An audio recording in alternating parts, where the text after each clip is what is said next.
ರೇಣುಕಾಸ್ವಾಮಿ ಸಂಸಾರಕ್ಕೆ 5 ಕೋಟಿ ರೂಪಾಯಿ ಹಣ ಕೊಡಲು ದರ್ಶನ್ ತೂಗುದೀಪ್ ಅವರಿಗೆ ಇದೀಗ ಹೇಗಾದರೂ ಮಾಡಿ ರೇಣುಕಾಸ್ವಾಮಿ ಕೊಲೆ ಕೇಸ್ ಕಂಟಕ ದಾಟಿ ಬಳ್ಳಾರಿ ಜೈಲಿನಿಂದ ಹೊರಗೆ ಬರಬೇಕು ಅಷ್ಟೇ. ದರ್ಶನ್ ತೂಗುದೀಪ್ ಈ ಸಮಯದಲ್ಲಿ ಬಳ್ಳಾರಿ ಜೈಲಿನಿಂದ ರಿಲೀಸ್ ಆಗಿ ಹೊರಗೆ ಬಂದರೆ ಸಾಕು, ಅವರ ಜೀವನವು ಅದ್ದೂರಿಯಾಗಿ ಇರಲಿದೆ. ಮತ್ತೆ ಕನ್ನಡ ಸಿನಿಮಾ ಇಂಡಸ್ಟ್ರಿಯಲ್ಲಿ ದರ್ಶನ್ ತೂಗುದೀಪ್ ಬಾಕ್ಸ್ ಆಫೀಸ್ ಸುಲ್ತಾನ ಆಗಿ ಮೆರೆಯುತ್ತಾರೆ ಎಂಬುದು ಅವರ ಅಭಿಮಾನಿಗಳ ಮಾತಾಗಿದೆ. ಇಂತಹ ಪರಿಸ್ಥಿತಿಯಲ್ಲಿ ರೇಣುಕಾಸ್ವಾಮಿ ಸಂಸಾರಕ್ಕೆ 5 ಕೋಟಿ ರೂಪಾಯಿ ಹಣ ಕೊಡಲು ದರ್ಶನ್ ತೂಗುದೀಪ್ ಅವರ ಬಳಿ 100 ಕೋಟಿ ರೂಪಾಯಿ ಆಸ್ತಿ ಇದೆ. ಅವರ ಆಸ್ತಿ ಇದೀಗ ದರ್ಶನ್ ತೂಗುದೀಪ್ ಅವರ ಹೆಂಡತಿ ವಿಜಯಲಕ್ಷ್ಮಿ ದರ್ಶನ್ ಅವರ ಹೆಸರಿನಲ್ಲಿದೆ ಎಂಬ ಆರೋಪ ಇದೆ. ಹೀಗಿದ್ದಾಗ ತಮ್ಮ ಆಸ್ತಿ ವಿಚಾರವನ್ನು ದರ್ಶನ್ ತೂಗುದೀಪ್ ಎಲ್ಲೂ ಬಾಯಿಬಿಟ್ಟಿಲ್ಲ.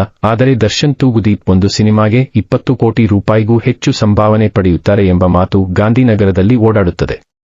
ಆದರೆ ದರ್ಶನ್ ತೂಗುದೀಪ್ ತಾವು ಒಂದು ಸಿನಿಮಾಗೆ 20 ಕೋಟಿ ರೂಪಾಯಿಗೂ ಹೆಚ್ಚು ಸಂಭಾವನೆ ಪಡೆಯುವ ಬಗ್ಗೆ ಅಧಿಕೃತವಾಗಿ ಯಾವುದೇ ಹೇಳಿಕೆ ನೀಡಿಲ್ಲ. ಪರಿಸ್ಥಿತಿ ಹೀಗಿದ್ದಾಗ ದರ್ಶನ್ ತೂಗುದೀಪ್ ಅವರು ರೇಣುಕಾಸ್ವಾಮಿ ಸಂಸಾರಕ್ಕೆ 5 ಕೋಟಿ ರೂಪಾಯಿ ಹಣ ಕೊಡಲು ರೇಣುಕಾಸ್ವಾಮಿ ಸಂಸಾರಕ್ಕೆ 5 ಕೋಟಿ ಪವಿತ್ರ ಗೌಡಗೆ ಅಶ್ಲೀಲವಾಗಿ ಮೆಸೇಜ್ ಕಳುಹಿಸಿ ಕೆಟ್ಟದಾಗಿ ನಡೆದುಕೊಂಡ ಎಂಬ ಕಾರಣ ದರ್ಶನ್ ತೂಗುದೀಪ್ ಜೊತೆಗಾರರು ಸೇರಿ ರೇಣುಕಾಸ್ವಾಮಿ ಎಂಬ ಚಿತ್ರದುರ್ಗ ಮೂಲದ ವ್ಯಕ್ತಿಯನ್ನ ಕೊಲೆ ಮಾಡಿದ್ದಾರೆ ಎಂಬ ಆರೋಪ ಇದೆ.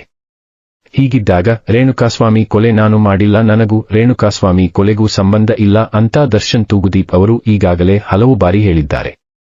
ಹೀಗಿದ್ದಾಗಲೇ ನಟ ದರ್ಶನ್ ತೂಗುದೀಪ್ ಅವರು ಬಳ್ಳಾರಿ ಜೈಲಿನಿಂದ ರಿಲೀಸ್ ಆಗಿ ಹೊರಗೆ ಬರುತ್ತಿದ್ದಂತೆ ರೇಣುಕಾಸ್ವಾಮಿ ಮನೆಗೆ ಹೋಗಿ ರೇಣುಕಾಸ್ವಾಮಿ ಸಂಸಾರಕ್ಕೆ 5 ಕೋಟಿ ಪರಿಹಾರ ನೀಡಲಿದ್ದಾರೆ ಎನ್ನುವ ಸುದ್ದಿ ಸೋಷಿಯಲ್ ಮೀಡಿಯಾದಲ್ಲಿ ಹರಡಿದೆ. ಚಿತ್ರದುರ್ಗದ ರೇಣುಕಾಸ್ವಾಮಿ ಮನೆಗೆ ಹೋಗಿ ದರ್ಶನ್ ತೂಗುದೀಪ್ ಅವರು ಬಳ್ಳಾರಿ ಜೈಲಿಂದ ರಿಲೀಸ್ ಆಗಿ ಹೊರ ಬರುತ್ತಿದ್ದಂತೆ ಚಿತ್ರದುರ್ಗ ನಗರದ ರೇಣುಕಾಸ್ವಾಮಿ ಮನೆಗೆ ಹೋಗಿ 5 ಕೋಟಿ ರೂಪಾಯಿ ಪರಿಹಾರ ನೀಡಲಿದ್ದಾರೆ.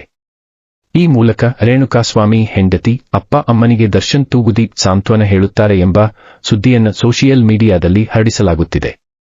ಆದರೆ ಈ ಸುದ್ದಿ ಬಗ್ಗೆ ಇನ್ನೂ ಯಾವುದೇ ಅಧಿಕೃತ ಹೇಳಿಕೆ ಸಿಕ್ಕಿಲ್ಲ. ದರ್ಶನ್ ತೂಗುದೀಪ್ ಅವರೇ ಆಗಲಿ ಅಥವಾ ಅವರ ಕುಟುಂಬದ ಸದಸ್ಯರೇ ಆಗಲಿ ಈ ಬಗ್ಗೆ ಮಾಹಿತಿ ನೀಡಿಲ್ಲ. ಹೀಗಾಗಿ ಸೋಷಿಯಲ್ ಮೀಡಿಯಾದಲ್ಲಿ ಓಡಾಡುತ್ತಿರುವ ಸುದ್ದಿ ಭಾರೀ ಕುತೂಹಲ ಕೆರಳಿಸಿದೆ. ದರ್ಶನ್ ಕುಟುಂಬಸ್ಥರ ವಿಶೇಷ ಪೂಜೆ. ರೇಣುಕಾಸ್ವಾಮಿ ಕೊಲೆ ಕೇಸ್ನಲ್ಲಿ ದರ್ಶನ್ ತೂಗುದೀಪ್ ಜೈಲು ಸೇರಿದ ಕಾರಣಕ್ಕೆ ಇದೀಗ ದರ್ಶನ್ ತೂಗುದೀಪ್ ಅವರ ಕುಟುಂಬಸ್ಥರಿಗೆ ತುಂಬಾ ನೋವಾಗಿದೆ. ಹೀಗಾಗಿ ಕುಟುಂಬದ ಸದಸ್ಯರು ಪದೇ ಪದೇ ವಿಶೇಷ ಪೂಜೆಗಳಲ್ಲಿ ಪಾಲ್ಗೊಳ್ಳುತ್ತಿದ್ದಾರೆ. ಹಾಗೆ ನಟರಾದ ದರ್ಶನ್ ತೂಗುದೀಪ್ ಆದಷ್ಟು ಬೇಗ ಬಿಡುಗಡೆ ಆಗಲಿ ಎಂದು ಚಾಮುಂಡೇಶ್ವರಿ ದೇವಿಗೆ ಕೂಡ ಈ ಸಮಯದಲ್ಲಿ ಪೂಜೆ ಸಲ್ಲಿಸುತ್ತಿದ್ದಾರೆ. ಹೀಗಾಗಿ ಆದಷ್ಟು ಬೇಗ ದರ್ಶನ್ ತೂಗುದೀಪ್ ಬಳ್ಳಾರಿ ಜೈಲಿನಿಂದ ರಿಲೀಸ್ ಆಗಲಿ ಎಂಬುದು ಅವರ ಅಭಿಮಾನಿಗಳ ಆಶಯವಾಗಿದೆ.